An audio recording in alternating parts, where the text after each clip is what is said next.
Hello friends, welcome to Gayatri guides. तो आज की क्वेश्चन पेपर डिस्कस करेंगे। आपकी जो S5 का पेपर था उसकी क्वेश्चन पेपर आज डिस्कस करेंगे। कुल मिला के क्वेश्चन पेपर जो थी बहुत ही ज़्यादा इजी थी। तो क्वेश्चन फर्स्ट देखेंगे, रिक्त स्थानों की पूर्ति करना है। तो फर्स्ट है कि ध्वनियों द्वारा विचारों की कौन सी भाषा है। तो ध्वनि जिससे प्रोड्यूस होती है वो कौन सी भाषा है? मौखिक भाषा जिसे हम कहते हैं। बोलकर जिससे ध्वनि जो है प्रोड्यूस होती है उसे मौखिक भाषा कहते हैं। ठीक है, तो पहला है आपका मौखिक भाषा। सेकंड है पाठ्यक्रम के लिए अंग्रेजी में कौन सा शब्द है? तो हमें पता है पाठ्यक्रम को क्या कहते हैं, सिलेबस कहते हैं। और करिकुलम मतलब अभ्यासक्रम है। ठीक है, जोड़ियाँ लगाना है। पठन दोष क्या है? इसका आंसर जो आएगा वो अनावश्यक शीघ्रता है, मतलब जिसमें बच्चा क्या होता है बहुत ही ज़्यादा धीरे गति से पढ़ता है ना। और सेकंड जो है मानक भाषा जो है वो क्या है? शुद्ध एवं परिष्कृत जो है उसका रूप है, विदेशी भाषा नहीं है। विदेशी भाषा कौन सी आएगी? इंग्लिश आएगी, बाकी सारी जो है विदेशी भाषा आएगी। ठीक है, क है इसमें विसंगत शब्द को पहचानना था। फर्स्ट है रामायण लिखना यमुना भारत। ठीक है, तो इसमें क्या आएगा? लिखना जो है वो अलग है, क्योंकि वो क्या है एक भाषिक हिंदी भाषा हो या फिर कोई भी, वो एक कौशल्य है ना। सेकंड है दल, झुंड, पेड़ और समूह। तो इसमें क्या आएगा? पेड़ आएगा, क्योंकि बाकी जो है वो सारी ही ग्रुप्स है ना। तो इसमें क्या आएगा? आपका पेड़ जो है इसका आंसर आएगा। ठीक है, क्वेश्चन नंबर ड है, उसमें ड है पूछा गया समानार्थी शब्द जो है उसका लिखना था। सिमिलर वर्ड, कमल का क्या आएगा? पंकज आएगा। पृथ्वी का क्या आएगा? धरा आएगा, वसुंधरा आएगा। ठीक है, तो इस तरह इसका आंसर जो है 8 मार्क्स, बहुत ही ज़्यादा इजी था। ठीक है, क्वेश्चन नंबर 2 है हिंदी संरचना का अध्यापन के लिए उपयोग लिखना है। तो हिंदी संरचना क्या है, अध्यापन के लिए उसका उपयोग क्या क्या होता है वो लिखना था। तो उसमें क्या आएगा? जैसे कि एक छात्र जो है उनके लिए हिंदी जो संरचना होती है बहुत ज़्यादा महत्वपूर्ण होती है ना। उसके लिए जो कि पाठ्यांश है उसका सारा जो कि भार है, ध्यान है, वो पाठ्यांश के ऊपर दिया होता है। उसमें क्या होता है? महत्वपूर्ण जो मुद्दे होते हैं उनका आकलन होता है हिंदी संरचना में।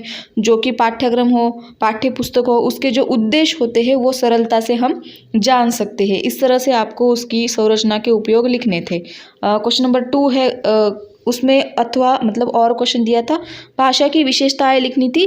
बहुत ही ज़्यादा इजी था क्वेश्चन। ये क्वेश्चन मैंने आपको इम्पोर्टेंट में दिया था 4 मार्क्स के लिए भी या फिर 2 मार्क्स के लिए भी। तो इसमें क्या क्या आएगा कि हिंदी एक क्या है? भाषा सेतु है, मतलब साहित्यिक महत्व क्या है उसका, ऐतिहासिक परंपरा है, सांस्कृतिक भाषा है, ग्रहण क्षमता कैसी है उसमें, राजभाषा है, हिंदी एक संपर्क भाषा है, सरल, सुगम एवं प्रवाहमयी भाषा है। इस तरह से उसके क्या थे?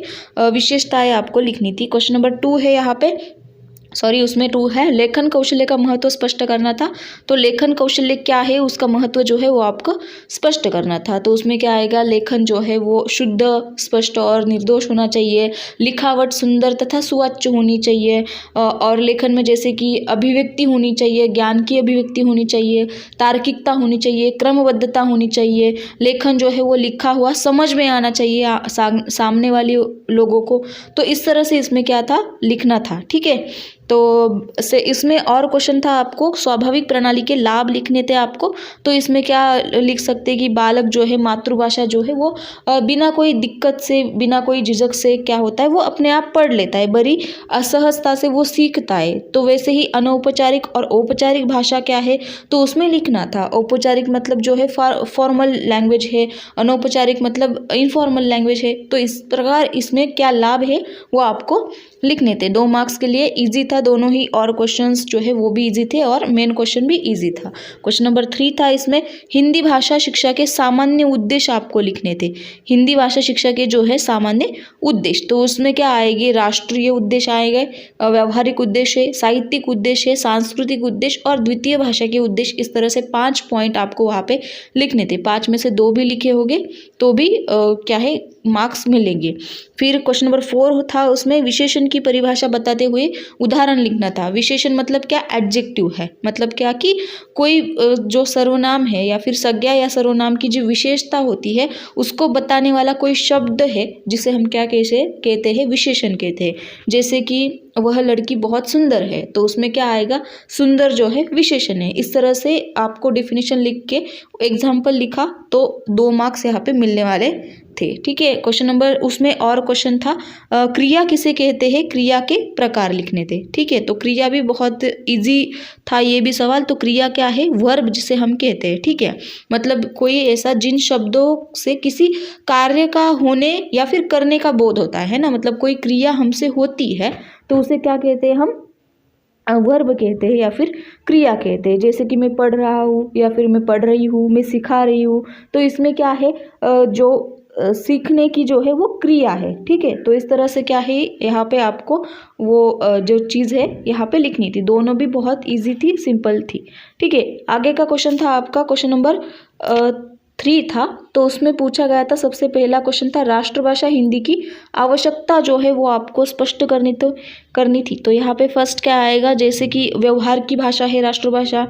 दूसरा आएगा जैसे उसमें विचार विनिमय की भाषा है, आदान प्रदान कर सकते हैं हम विचारों का, साहित्यिक महत्व है उसका, राष्ट्रीय कर्तव्य वाली भाषा है, सांस्कृतिक उद्देश्य अलग अलग है, समता तथा बंधुभाव की भाषा है, संपर्क भाषा है। इस तरह से आपको यहाँ पे क्या करना था, लिखना था। ठीक है, तो आगे जो है क्वेश्चन नंबर 2 था। इसमें कक्षांतर क्रिया जो है वो आपको आयोजित करने के लिए आप कौन कौन सी बातों पर ध्यान दोगे। तो कक्षांतर्गत क्रिया मतलब क्या, हमारी जो 4 कौशल्य जिसे हम कहते हैं LSRW, भाषण कौशल्य, श्रवण कौशल्य, लेखन कौशल्य और पठन कौशल्य, उनमें कौन कौन सी चीज़ों पर आप ध्यान दोगे, इस पे आपको क्या करना था, एक जो प्रोग्राम जो है वाक स्पर्धा जो है वो आयोजित करनी थी।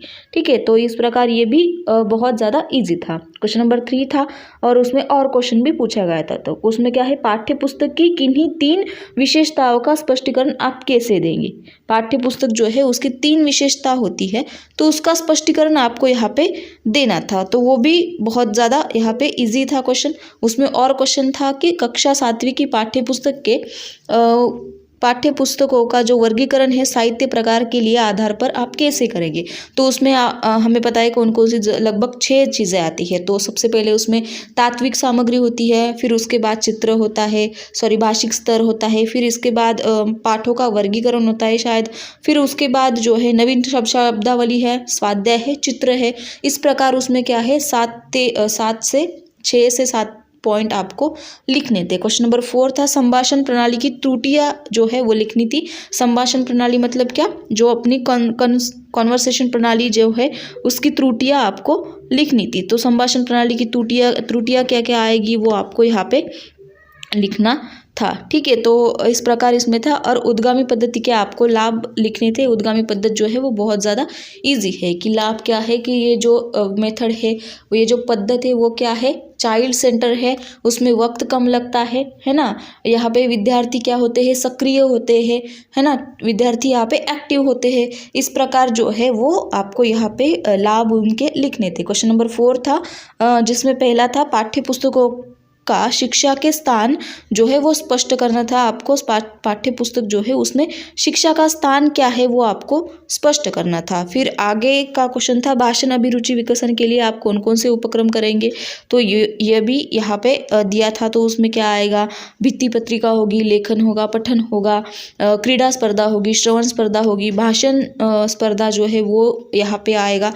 तो इस तरह से आपको उपक्रम करने पड़ेंगे या फिर यह आपको चीज़ें लिखनी थी। इसमें और क्वेश्चन बताया था कि श्रवण प्रक्रिया में दोष बताकर इन दोषों का निवारण आप कैसे करेंगे। श्रवण प्रक्रिया क्या है, उसके दोष क्या क्या है। प्रोनाउंसिएशन में अगर कोई विद्यार्थी प्रोनाउंसिएशन अच्छे से सुन नहीं पा रहा है तो वो लिखेगा भी गलत। ठीक है, तो इस तरह से आपको क्या है दोष बताने थे उनके कि श्रवण प्रक्रिया क्यों होती है और आप उसका निवारण कैसे करेंगे, है ना। तो इस प्रकार आपको जो है प्रोजेक्टर लगा के उसके साथ साथ जो नीचे जो स्ट्रिप लगाई होती है उसमें इस तरह से आप क्या कर सकते हैं, क्लास में एक्टिविटी ले सकते हैं। ठीक है, तो आगे का क्वेश्चन था नीचे दिए गए शब्दों के आधार पर कहानी तैयार करनी थी 4 मार्क्स के लिए।